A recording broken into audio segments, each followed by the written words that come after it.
I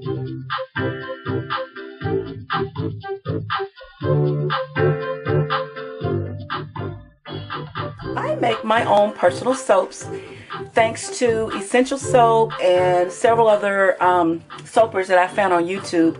I finally got brave enough to do it myself, and I'm so glad I do because my soaps are very moisturizing. This is one of my newer soaps that I just done. It's a knockoff of my lavender and basil, but I kind of added a little color to it. And I did, instead of doing them in the long bars like this, I decided to do the square, a big chunky square bar. And the reason for that is because I want to be able to, when I give it to my friends, put it in this neat little box. And I'm going to show you how I make the little box. See, that just fits right in there perfectly. You can tie a little ribbon on this and it makes a really neat little gift. And so it looks really nice in the box. Isn't that neat? Okay, now I'm going to show you how I make my box. I want to say thanks to Patricia Zapata, who is the owner of Zapata Designs. I got this from her video on how to make this, but I'm going to show you how I did it. And I just got some plain, simple cardstock paper. This one is really cute. I call it confetti because it looks like it's got confetti little spots on it, and that's what this one is. Or you can get some colorful, which I've got some lime green here. So we're going to make the top of the box first. You're going to take your piece of paper or your cardboard, and you're going to fold it over, and you're going to meet the edge. Make sure you meet the edges exact. That's very important. And then you're just going to fold down on the sides, and then you're going to, when that's folded down, you're going to cut off the excess. So you have a guide here, just cut it off. Okay, it ain't got to be perfect. So you cut it off and it looks like this. Then you're going to take it and you're going to fold it over the opposite corner and do the same thing and crease it over. You're going to take the tip of each section and meet it right in the center.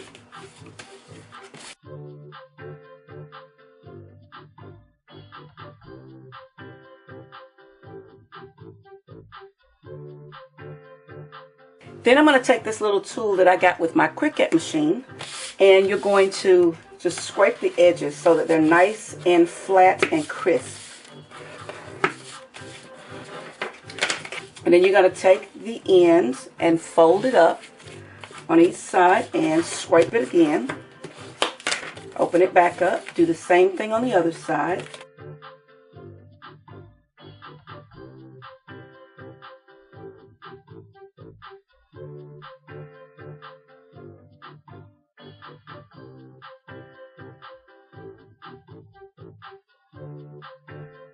So you open this up. Now you're going to open up one end and the opposite end.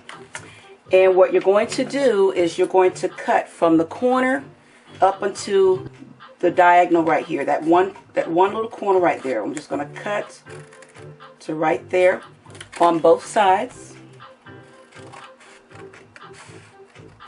And then you're going to do the same thing on this side. Cut the corner. And you're going to cut again. Okay, now what you're going to do, the ends that you cut, you're going to take them and fold them in on the sides like this. And scrape them down good so they're nice and flat. And then you're going to go on the other side that you cut and do the same thing there. Scrape it over. Bring that one, scrape it over as well. Now you're going to take your sides, you see how it's beginning to look like a box? And you're going to fold them in like this. Bring this one over, fold it down, and tuck it in. Whoops, and tuck it inside.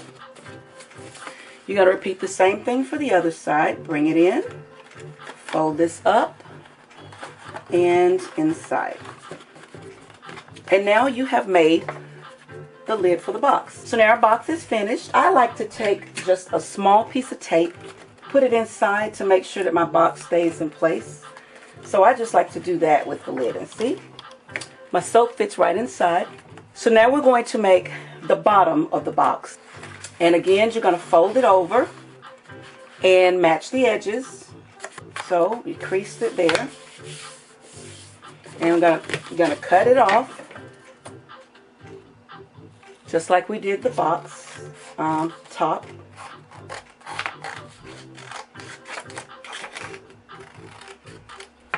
So what I do while it's folded over like this, I'm going to cut just a fraction. I'm talking just a fraction off. Just a teeny bit. It's probably about 1/4 of an inch, maybe not quite that much. And then I'm going to turn it and do the same thing on the other side so that it's still square. So I'm cutting off a tiny bit just like I did on the other side. There. So you follow the same procedure that you did when you made, you know, the box itself. Alright, so now I'm going to take a little piece of tape, take down the inside of my box, and see, there's our box, here's our bottom, here's our lid, and if you did it correctly, the lid should fit snugly on top of your box, and see? It does.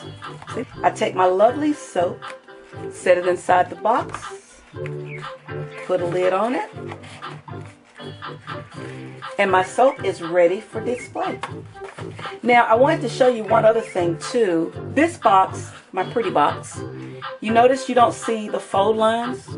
So I'm going to show you how I did that without showing those lines, because I showed you the lines so you can see how I did it. But if you don't want the fold lines, what I did is I folded it over and I didn't crease it. I just kind of bumped it so that I would know where it is.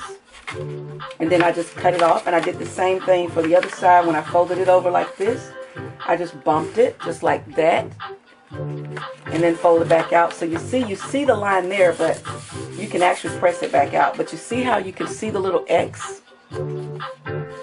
And when you do it like that, then this is what you end up with. See, you can see a little imprint of it. But see how here you've got the lines all the way around the box? If you don't want that, I want my box to look nice and neat. So that's what I did. So I hope that you try this. This was fun. Fun, fun, fun. And you can make as many boxes as you want. So my lovely soap can be stored in these beautiful decorative boxes. Just like so. And like I said, you can leave your box plain, or you can decorate it by drawing on it. You can draw on it before you do it. You can just do whatever design you want. But I just thought I'd leave by, you know, especially the confetti. I wanted the confetti box to stay nice and neat. So I hope you try this. Happy crafting!